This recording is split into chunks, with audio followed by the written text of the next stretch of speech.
Hello and welcome to the 26th of October 2037, and thank you all for joining us for our panel discussion today. We're here to discuss the Hunter Regional Deal and how this has shaped the growth of the Hunter over the last 20 years and has led the Hunter to being Australia's most prosperous, innovative and livable regions. The Hunter Regional Deal, or HRD, was modelled off the UK City Deals concept, which has been successfully implemented in a number of cities in the United Kingdom. These city deals were described as being the British government's innovative strategy for building stronger urban and regional growth. We had industry leaders assisting in the formation of the Hunter's versions of these deals. Our panel today is made up of 5 of these industry leaders who have all played an important role in the creation and implementation of the Hunter Regional Deal. We have Alyssa Strickland. Hi guys. Peter Clemmer. Good morning. Ryan Fox. Morning. Tim Brown, who will be our moderator today. And we also have Dave Wheatley, who is joining us all the way from Beijing. Welcome, Dave.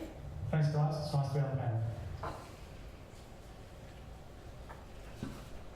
My name is Trish Heaney, and I am also one of the founders of the Hunter Regional Deal. We're going to take you on a journey to show you how the Hunter became an internationally recognised region and how the HRD brought about change to Newcastle. We will be showcasing infrastructure, mining and agriculture, tourism and education. In the project report, you would have seen a consultation log showing the people we have met during the development of the HRD. The advice and information imparted by these people has assisted us greatly, so we may refer to some of these people during our discussion today. Finally, I want to make mention of some of the footage you will see on the screen today. Back in 2017, Ryan documented the landscape of Newcastle and the Hunter using drone technology. We're showing you this today to highlight how the HRD has assisted the change that the Hunter has gone through over the last 20 years. In contrast, excuse me a second.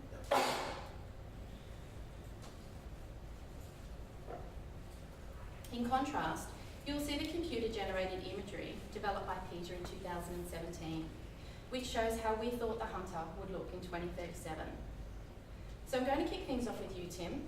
What is the history of the region, and how has this helped shape the Hunter of today?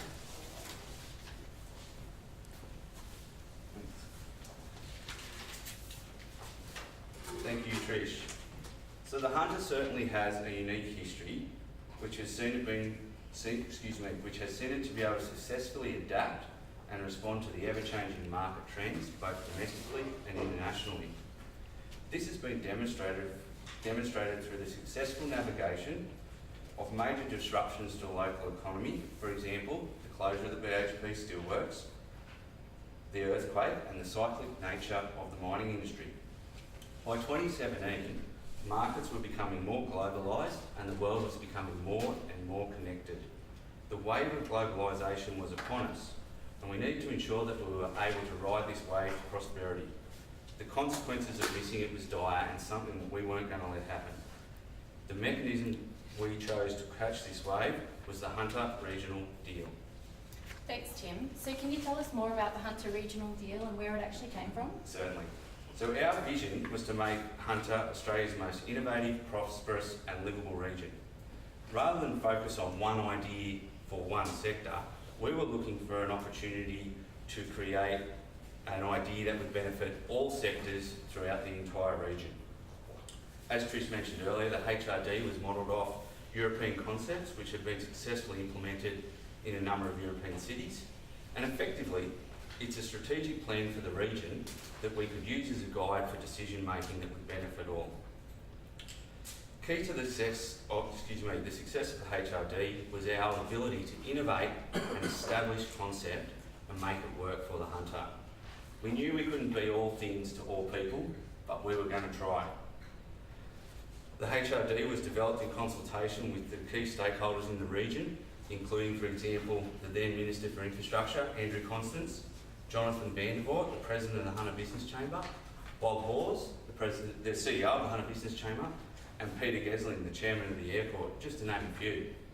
A common theme that was identified during this time was the opportunity that may be realised through a coordinated and accountable governance structure. To unify the region and to be able to push forward a united front, we set about what we now call the Hunter Region Local Government Coalition to implement the HRD.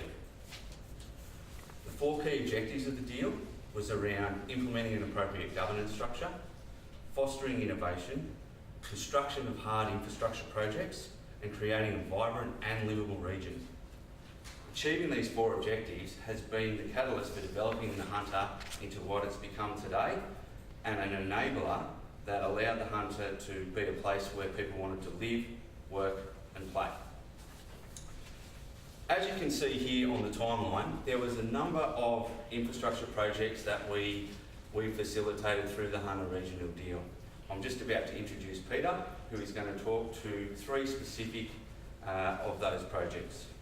So Peter, can you please tell us how the HRD has assisted with our 3rd objective, the implementation of hard infrastructure projects? Sure, thanks Tim. So if we go back 20 years to 2016, the New South Wales Government announced record spending for infrastructure projects across the state. Early on, the HRD benefited greatly from this new spending, as we've seen that once people could actually see this new infrastructure being built and were able to use it, the demand for spending in the region grew greatly. Thanks Peter. Can you talk specifically about some of these projects? Sure, I think the 3 key ones worth mentioning are the Newcastle Light Rail, the port upgrades and the Newcastle Airport expansion.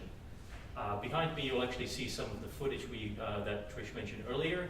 In this case we are looking at the light rail portion. This is the concept that we developed for the Wickham Transport Interchange. So in 2017 the light rail was already under construction.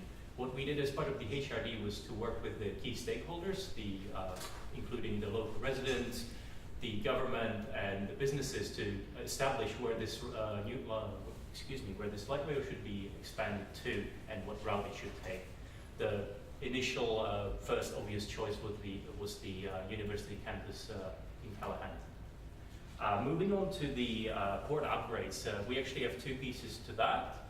The first is the cruise ship terminal in Carrington, which again we can see here. This was completed in 2018, and already the same year it resulted in a record number of cruise ships entering the port. In fact, within the next 5 years, the number of visitors to the region as a result of the terminal has increased by more than a factor of 5, from 18,000 in 2018 to 95,000 5 years later. The second piece in the port was the container site, which was built on the former BHP Steelworks site in Mayfield, as we can see here. This, thanks to the deep water access that the site has, as well as the rail connections, it allows us to transport pretty much anything, anywhere. This benefited a great number of our sectors, most importantly the natural resources sector, as well as advanced manufacturing. In fact, the area has become a bit of an advanced manufacturing hub thanks to that. Finally, we have the Newcastle Airport. If we go back 20 years, the airport was looking at starting international flights, but also had a construction of a business park on their 20-year plan. This business park was to have 2 parts. One was the secure site for aviation maintenance, training and logistics, etc. The second site was general public access, one for advanced manufacturing facilities, transport logistics, warehousing, corporate offices, and so on. This business park allowed the airport to diversify its income and increase its revenue, which would then be used to further fund the infrastructure of the airport itself. For example, within the past few years, we've seen the runway being upgraded to support wide-bodied aircraft. Thanks, Peter. The importance of these infrastructure projects is certainly important, and they will be driven home further with our panel of experts. So finally, the last of our objectives was to make the HRD creating a vibrant and livable region. At the time in 2017, we were aware of the sheer enormity of the challenge we set about in making the Hunter a global economic powerhouse. Key to this, we believed, was to create a place where the next generation of workforce wanted to be. And if we could create that, we could attract businesses to establish their operations in the Hunter. Without the business environment and the skilled workforce to go with it, we knew we would not achieve our vision and our objectives of the deal. So how do we do this? We provided continued support for the revitalisation of Newcastle CBD. We developed an integrated active transport network within all the major town centres, within all the local governments areas of the Hunter. We increased and facilitated the stock of affordable housing, and we encouraged ecological sustainable development to make sure that we captured our region's, natural assets. We now have an area that is the envy of Australia and the world. So now we're going to move the discussion on to the key strategic sectors I mentioned earlier. In turn, we'll hear from each of our experts on the success that has been achieved and how the HRD has enabled this success. The HRD and this presentation focus on the sectors that we believe to have the greatest potential for growth and that will benefit the greatest number of people in the region. These sectors, natural resources, education, tourism, built on some of our key existing strengths to maximise our potential and returns on investments. So here to talk about natural resources is Ryan. Ryan, coal mining and its useful qualities has had a rich history in Newcastle and the Greater Hunter. It hasn't always been smooth sailing though, has it? Definitely not, Tim. I guess there's always been a perception that mining's the big bad wolf in the local area. Being a true local, I was born and bred and grew up in the township of Singleton. I've seen this managed all my life, and as Tris mentioned, I've gone out and captured some footage around the local area, and this just shows how close the operations work in with the local farming.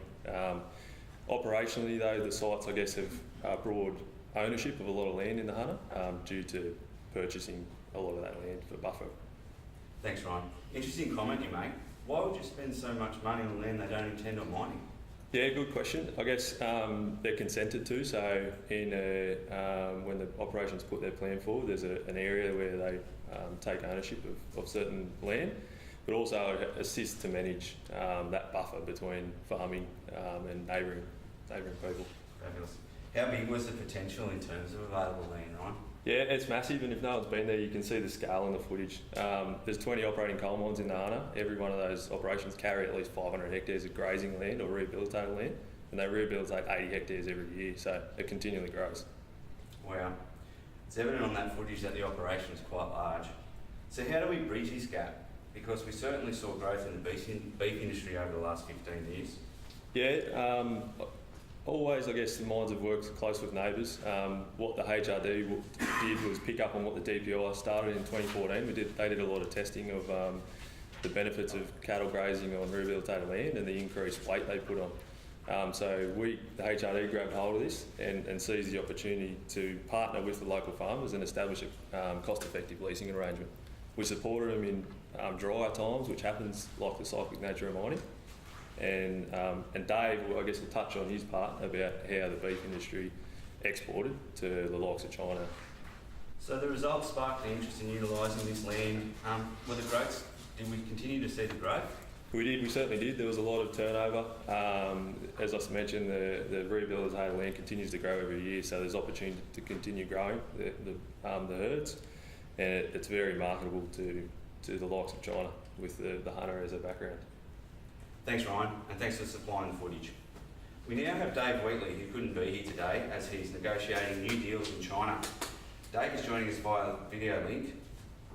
Dave, we've seen a shift in the world economy from east to west, which has led to a growth in the world's middle class. How has the Hunter capitalised on this growth? Yes, that's correct. The transition in world economies has resulted in substantial food demand. The most notable of which has been China, where we accounted for 43% of the world's food demand increase over the last 20 years. Of this demand, beef, lamb, dairy and wheat have been the key growth trends coming out of the Chinese market. While India, where we accounted for around 13% of this growth since 2017, has mostly saw fruit, vegetables, wheat and dairy products. When the Hunter Regional Deal was conceptualised, it was clear that capitalising on the impending growth demand from the agricultural products presented a real opportunity for the Hunter, especially when this was already a strength of ours, and we were producing the key growth foods that would be in demand during the 18th century, as it's now coined. It was believed that with the skilled workforce the Hunter had at its disposal, value could be added to our agricultural exports as well, specifically through producing high nutrition foods and also processed foods, which are particularly appealing to the middle class. Doing this required high level of skill through the production process, but offered higher rates of return. Extensive consultation with the hunters' agricultural industry helped create further justification for the deal's infrastructure priority plan, which included a port upgrade to equip the hunter with an import and export facility, which catered to the hunters' many industries, but also allowed the agriculture industry to build loading facilities adjacent to the rail corridor, which allowed agricultural products to be sent directly to the sea and then out into the wider world. Dave, Newcastle is currently a world leader in rehabilitation of land. Given where things were in 2017, how did we get there? Yeah, that's a great question. Well, in 2017, the world was a very connected place. It didn't matter where you were. If you bought or sold tangible items, you competed in an international marketplace. Transportation of products from anywhere in the world was the norm, and we believe that in the early 2020s, this trend would extend to the provision of professional services. The hunter's journey to becoming a rehab specialist began well before 2017, and our mines were incentivised by government policy. However, it took the HRD to really pull together a strategy that allowed us to refine the skill set so it could be exported to the world. To do this, the hunter invested in further research, technology, and the skills of its local workforce, ensuring the region would be able to sustainably reinvigorate mineland while also building advanced technologies and a highly prized skill set which we could export to the world. Thanks, Dave. Keep up the good work. The HRD has put a lot of work into the development of education in the region. Elise, can you tell us more about why the changes required in this space? Sure, thanks Tim. So the problem that we were faced with when we were conceptualising the HRD was that learning was changing. So global markets were influencing demand for more flexible learning experiences and courses that focus on skills such as problem solving, data analysis and entrepreneurial skills, as opposed to traditional degree style learning. So in order for the HRD to solve this issue, we consulted with education heavyweights, one of which who was Kevin Hall, who at the time was the University of Newcastle's Senior Deputy Vice-Chancellor. We did this in order to nut out what was in the pipeline already, which led us down the path of exploring micro-credentialing and tailored short courses. So both of these solutions were designed with the future lifelong learner in mind and were tailored to cope with future learners having up to 17 different jobs, spanning over 5 different career paths during their professional careers. So what was the key initiative that has led to the influx of international students in recent years? So Tim, I'd say there were probably 2 key initiatives that really drove the growth of educational services internationally. So the first was that the HRD was a driver for collaboration between the university and their accredited stakeholders. So what this meant was that we focused on satisfying policy requirements of the Australian qualifications framework. So this allowed the micro-credential courses to be accredited and recognised, meaning that the university had confidence required to award credits to students that had studied at the University of Newcastle, whether that be domestically or abroad. The second initiative was that the HRD made it possible for multiple delegations to be led overseas, promoting this new learning model. So funds were assigned through the HRD for delegations to the US, Germany and China, and the objective of those delegations was to promote the university's new vision for learning, to establish priority partnerships with key universities overseas, and to promote Newcastle as a great place to live and stay.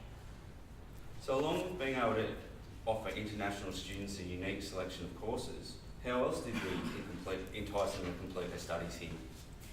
So we realised fairly early on in the construction of the HRD that there was a real gap in purpose-built student accommodation, particularly in the city centre.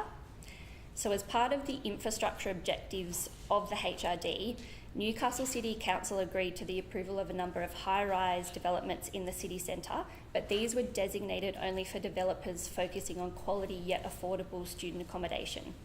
So this particular strategy was born in 2017 after the opening of the new City Hub, which you can see on the screen to the right. And we confirmed our demand, particularly with investors from China, because they were predominantly looking for bulk investment opportunity rather than just individual product for their child studying abroad. And they particularly wanted accommodation that was in walking distance to the City Hub and the light rail terminals that Peter mentioned earlier. Thanks, Elise. So we're going to move on to tourism now. Trish, why did the Hunter Regional deal choose the equine industry as one of its main focal points of tourism? Yeah, thanks Tim. So as previously mentioned, the HRD decided that in order to grow the hunter, it had to focus on its existing strengths. So you've got our beautiful natural assets, the wineries, the equine industry, And there's a blueprint of the Broadmeadow Sporting Precinct. The Hunter is internationally recognised as one of 3 top equine breeding centres in the world. 20 years ago, all our thoroughbred stock were being taken to either Sydney or the Gold Coast to be sold off at auction.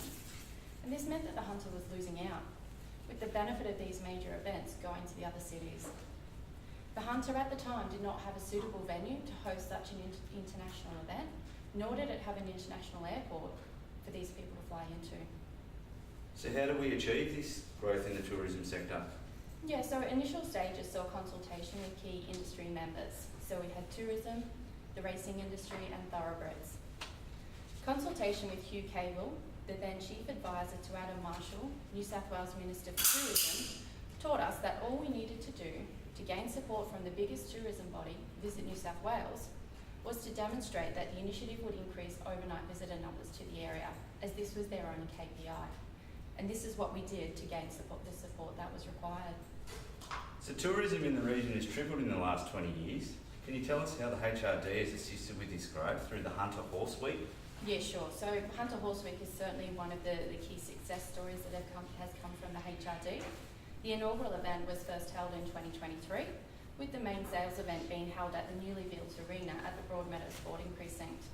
As we know, the Broadmeadow Sporting Precinct was redeveloped before the year 2023, creating a venue that is of international standards with easy access to public transport to and from the venue.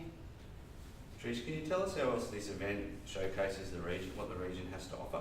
Yeah, so the actual sales event is just one part of the week-long event, which also includes stud tours to the Upper Hunter, which I think is a real point of difference to the other events because it gives the buyers a real connection with the horses that they're looking to purchase.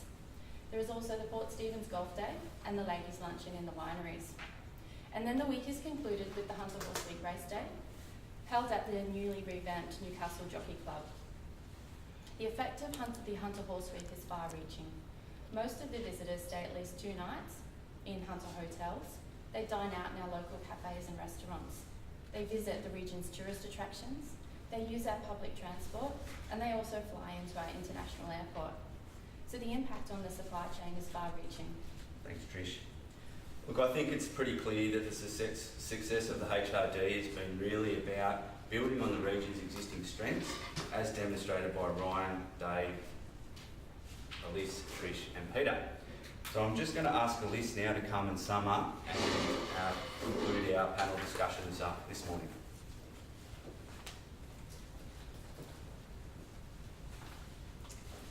So to summarise, you've heard from the panel in relation to existing local strengths that were built on by the HRD in order to grow the Hunter into the global powerhouse that it is today. Newcastle is now a globally recognised city, and we've discussed the work undertaken by the HRD to ensure that the Hunter is one of Australia's most innovative, prosperous and livable regions. Through much collaboration and governance reform, the HRD has allowed stuff to get done, including uniting of mining and agricultural industries for the rehabilitation and reuse of land. This has led to an increase in beef production exports. It's also helped to provide a greater collaboration between the agricultural sector and Food Innovation Australia in order to promote the production of high nutrient foods, which is demanded by the Asian market. The HRD has also driven change in the way our students are educated. We now have micro-credential courses and tailored short courses offered at the University of Newcastle. Under the direction of the HRD, the Hunter Horse Week has grown into an internationally recognised event, creating growth in visitor economy for the region. The growth in tourism has been assisted by projects such as the new cruise terminal, opening of the Newcastle International Airport, and the Broadmeadow Sporting Precinct. The solutions I've just mentioned have set the Hunter up to serve its future residents well, and to create a legacy that we, the founders of the HRD, can really be proud of.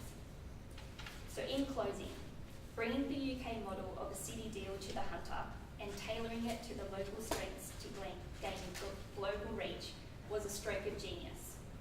The HRD was the vehicle that delivered the growth we've discussed at length today. The beauty of the HRD is that the benefits are more than just economic.